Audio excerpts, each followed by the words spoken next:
Prêt à plonger dans un monde mythique et enchanteur? Aujourd'hui, je vous présente Tir na Nog.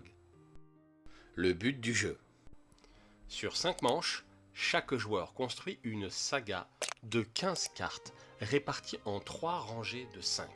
L'objectif est de marquer des points grâce aux cartes Geis et de créer des régions connectées de la même couleur. Mise en place. Chaque joueur choisit sa couleur et prend ses 3 pions bardes.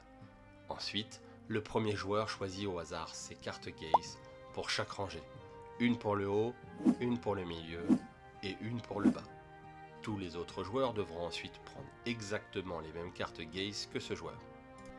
On prépare ensuite la grille des cartes Autre Monde au centre de la table avec des dimensions adaptées au nombre de joueurs. Enfin, on distribue 5 cartes en rencontre à chaque joueur. Le reste des cartes forme la pioche. Déroulement d'une manche. Chaque manche se déroule en 3 phases. 1. Phase de voyage. À tour de rôle et en sens horaire, chaque joueur place un de ses bardes entre 2 cartes de la grille, en respectant les contraintes de pause. 2. Phase de saga. Les joueurs choisissent une carte rencontre adjacente à l'un de leurs bardes. Après l'avoir ajoutée à leur main, ils en posent une dans leur saga, toujours de gauche à droite. Si un barde se retrouve sans carte adjacente, il devient égaré. Lorsqu'un barde est égaré, on attend que tous les joueurs aient pris leur carte. Lorsque seuls les égarés restent, chaque joueur dans l'ordre choisira une carte restante. 3. Phase de nettoyage.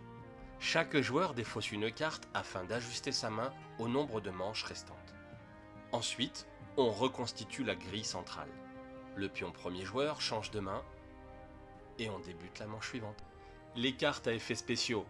Les cartes rencontres ont des couleurs, une valeur et parfois des effets à déclencher à différents moments. À la pause, durant la phase de sélection ou au scoring.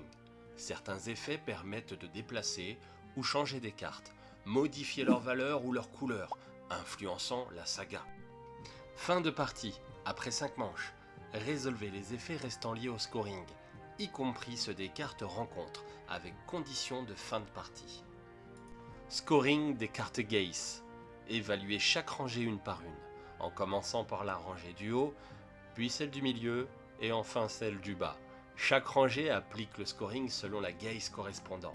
Exemple, total des valeurs, ordre croissant ou décroissant. Scoring des régions de Tir na Nog. Pour chaque couleur, une région doit être constituée d'au moins 2 cartes interconnectées pour marquer des points de victoire. Le joueur avec la plus grande région marque la récompense principale, et le deuxième marque aussi des points. Et voilà, vous avez désormais toutes les clés pour explorer ce monde mythique. Que la magie de Tir na Nog vous accompagne et que l'aventure commence. À très bientôt pour un prochain jeu.